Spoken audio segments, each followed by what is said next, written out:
విష్ణు సహస్రనామం పూర్వపీఠిక 13, 14, 15 శ్లోకங்கள். బ్రహ్మణ్యం సర్వధర్మజ్ఞం బ్రహ్మణ్యం సర్వధర్మజ్ఞం బ్రహ్మణ్యం సర్వధర్మజ్ఞం లోకానాం కీర్తివర్ధనం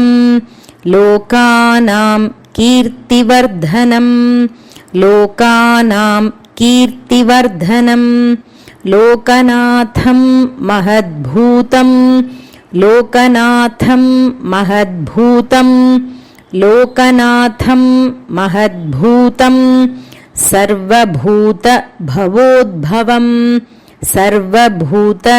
భవోద్భవం సర్వభూత భవోద్భవం బ్రహ్మణ్యం సర్వధర్మజ్ఞం లోకానాం కీర్తివర్ధనం లోకనాథం మహద్భూతం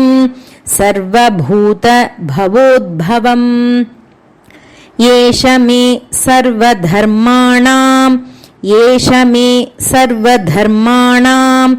ఏష మే సర్వధర్మాణాం ధర్మోధికతమో మతః ధర్మోధికతమో మతః ధర్మోధికతమో మతః యద్భక్త్యా పుండరీకాక్షం యద్భక్త్యా పుండరీకాక్షం యద్భక్త్యా పుండరీకాక్షం స్తవైరర్చేన్నరః సదా స్తవైరర్చేన్నరః సదా స్తవైరర్చేన్నరః సదా ఏష మే సర్వధర్మాణాం ధర్మోధికతమో మతః యద్భక్త్యా పుండరీకాక్షం స్తవైరర్చేన్నరః సదా పరమం యో మహత్తేజః పరమం యో మహత్తేజః పరమం యో మహత్తేజః పరమం యో మహత్తపః పరమం యో మహత్తపః పరమం యో మహత్తపః పరమం యో మహద్బ్రహ్మ పరమం యో మహద్బ్రహ్మ పరమం యో మహద్బ్రహ్మ పరమం యః పరాయణం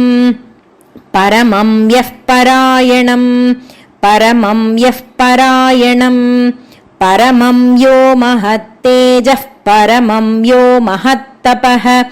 పరమం యో మహద్బ్రహ్మ పరమం యః పరాయణం బ్రహ్మణ్యం సర్వధర్మజ్ఞం లోకానాం కీర్తివర్ధనం లోకనాథం మహద్భూతం సర్వభూత భవోద్భవం ఏష మే సర్వధర్మాణాం ధర్మోధికతమో మతః యద్భక్త్యా పుండరీకాక్షం స్తవైరర్చేన్నరః సదా పరమం యో మహత్తేజః పరమం యో మహత్తపః పరమం యో మహద్బ్రహ్మ పరమం యః పరాయణం